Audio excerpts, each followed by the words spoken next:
We are starting with breaking news yet again, a new wave of airstrikes across the Middle East. What you're looking at live here, this is Beirut, and again, smoke rising after more Israeli strikes on Iran-backed Hezbollah facilities in Lebanon.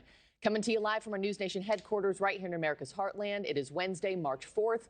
I'm Markie Martin. It's time for News for All Americans. As always, thanks for joining us. We begin with the damage and destruction across the Middle East and fears that the conflict with Iran is spiraling into a wider regional war. Smoke shooting high into the sky in Tehran following a new round of strikes, and Iran firing all across the region, including hits on the largest U.S. military base in the Middle East. Americans there urged to leave while they still can.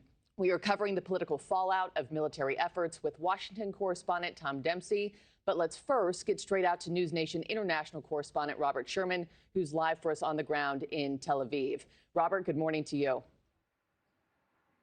Hey, good morning to you, Markie. Well, through the night and into the day, Iran continues to lash out across the region in retaliation to these strikes carried out by Israel and the United States. The most noteworthy one to speak of here over the last 24 hours, a pair of missiles that were fired at Qatari territory, one shot down, the other making impact at Al Udeid Air Base, the largest base that the United States has in the entire region. No casualties were reported there, but it underscores the constant threat that U.S. troops are facing around the region.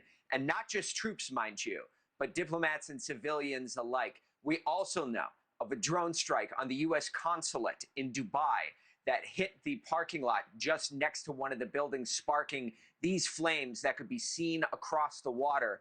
No injuries reported there, but you see the growing trend after the incident with a drone strike at the U.S. Embassy in Saudi Arabia, attacks on the U.S. Embassy in Kuwait. One by one, we're watching U.S. missions abroad shutting their doors. This, as Israel now finds itself fighting two separate fronts. On the one hand, to the east, pounding Iran's ballistic missile capabilities and sites, but also here in Beirut, Lebanon. We have seen over the last 24 hours multiple attacks carried out by Hezbollah in Lebanon.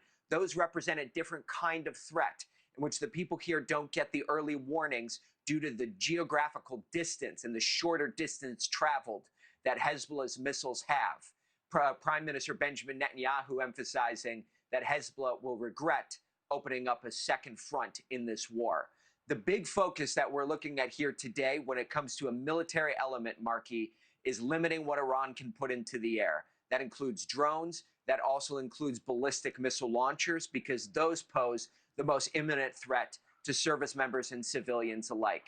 The other element here, though, is getting Americans out. There are 14 countries here that the State Department says if you are an American and you are currently in any of the spots colored in yellow on your screen, leave immediately. That's easier said than done, though, with airspace restrictions in effect for many of the countries that you see right there, including the UAE, for example, home to major airports such as Dubai and Abu Dhabi, as well as being constant places for Americans to transit through or to vacation. That appears to be one of the more difficult spots to get Americans out of, especially since the Emirates has taken the brunt of Iranian missile and drone attacks up to this point. The State Department is asking anyone who is here in the region to reach out to them to make sure that their presence is known so that they can get a proper head count and determine how best to get people out. Markie. Thank you for watching. Subscribe below and download our NewsNation app right now on your phone, and you will get fact-based, unbiased news for all Americans.